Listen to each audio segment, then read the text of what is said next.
Iran কেন আলোচনায় যেতে রাজি হচ্ছে না? এই সংঘাত কি আঞ্চলিক যুদ্ধ থেকে বৈশ্বিক যুদ্ধে রূপ নিতে পারে? হিজবুল্লাহ ও হুতিদের ভূমিকা কতটা গুরুত্বপূর্ণ? ইরানের বড় প্রতিক্রিয়া বলতে ঠিক কি বোঝানো হচ্ছে?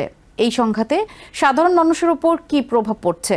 আপনারা দেখছেন TVN24 নিউজ নেটওয়ার্ক। সবশেষ আপডেটে স্বাগত জানাচ্ছি আমি রেশমা আহমেদ। ইরানের পার্লামেন্ট স্পিকার মোহাম্মদ বাঘির গালিবাফ সতর্ক করে বলেছেন, ইরানের বিরুদ্ধে যেসব দেশ সামরিক চাপ ও হুমকি দিচ্ছে তারা বড় ভুল করছে এবং এর কঠিন মূল্য দিতে হবে। তিনি জানান, শত্রুপক্ষ যদি একটি আঘাত হানে, ইরান তার জবাবে আরও বড় আকারে প্রতিক্রিয়া জানাবে। গালিবাফ বলেন, ইরানের বিরুদ্ধে মনস্তাত্ত্বিক যুদ্ধ চালানো হচ্ছে, যেখানে শত্রুরা নিজেদের ইচ্ছাকে বাস্তবতা হিসেবে তুলে ধরছে। তবে সর্বোচ্চ নেতার নেতৃত্বে ইরান এই চাপ মোকাবেলা করবে এবং নিজেদের অধিকার পুনরুদ্ধার করবে। এদিকে ইরানের পররাষ্ট্র মন্ত্রণালয়ের মুখপাত্র ইসমাইল বাঘি জানিয়েছেন, যুদ্ধ শুরুর পর থেকে আমেরিকার সঙ্গে কোনো সরাসরি আলোচনা হয়নি। তিনি বলেন, কিছু প্রস্তাব মধ্যস্থতাকারীদের মাধ্যমে এসেছে, তবে চলমান সামরিক হামলার মধ্যে ইরান আলোচনায় আগ্রহী নয়। তার মতে, বর্তমান পরিস্থিতিতে দেশের প্রতিরক্ষা নিশ্চিত করাই প্রধান অধিকার। বাঘি আরও বলেন, গত এক বছরের মধ্যে দুইবার কূটনৈতিক প্রক্রিয়া ভেঙে গেছে, যা ইরানের আস্থাকে ক্ষতিগ্রস্ত করেছে। বিশেষ করে 2025 সালের জুনে আলোচনার মধ্যেই আমেরিকা ও ইসরায়েল হামলা চালানোর ঘটনাকে তিনি বড় উদাহরণ হিসেবে তুলে ধরেন। অন্যদিকে সামরিক উত্তেজনা দ্রুত বাড়ছে। ইউনাইটেড আরব আমিরাতের শারজাহ শহরে থুরাইয়া টেলিকম ভবনে ইরানি ড্রোন হামলার খবর পাওয়া গেছে। যদিও এতে কোনো হতাহত হয়নি, তবে এটি আঞ্চলিক অবকাঠামোর উপর সরাসরি হুমকির ইঙ্গিত দিচ্ছে। ইরাকের রাজধানী বাগদাদেও একটি ড্রোন ভূপাতিত করা হয়েছে। ধ্বংসাবশেষ পড়ে কয়েকজন বেসামরিক নাগরিক আহত হয়েছেন। বিশ্লেষকরা বলছেন, ইরান সমর্থিত গোষ্ঠী ও আমেরিকান বাহিনীর মধ্যে সংঘাত এখন ইরাককেও ছড়িয়ে পড়েছে।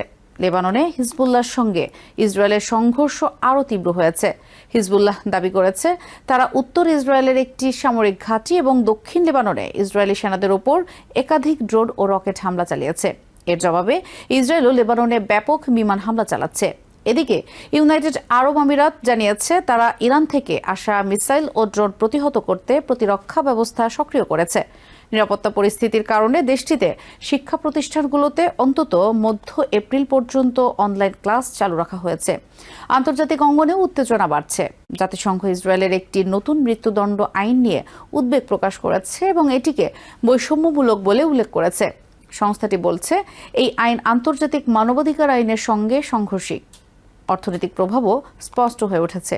হরমুজ প্রণালীতে সীমিত জাহাজ চলাচলের কারণে তেলের সরবরাহ ব্যাহত হচ্ছে, যা বৈশ্বিক বাজারে মূল্য বৃদ্ধির চাপ সৃষ্টি করছে। বিশেষ করে মধ্যপ্রাচ্যের তেলের ওপর নির্ভরশীল দেশগুলো সবচেয়ে বেশি ঝুঁকিতে রয়েছে।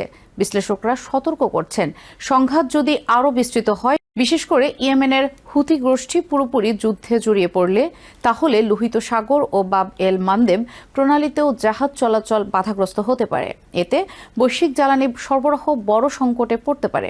একই সঙ্গে ইউরোপেও নিরাপত্তা ঝুঁকি বাড়বে। ফ্রান্সে একটি সম্ভাব্য হামলার পরিকল্পনা নস্যাৎ করা হয়েছে, যার সঙ্গে ইরানপন্থী গোষ্ঠীর সম্পর্ক থাকতে পারে বলে তদন্ত চলছে।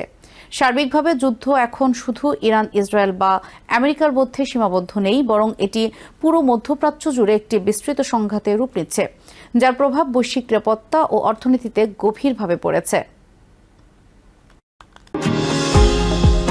নিউ ইয়র্ক থেকে সম্প্রচারিত TVN24 টেলিভিশন বিশ্বজুড়ে বাঙালির কণ্ঠস্বর।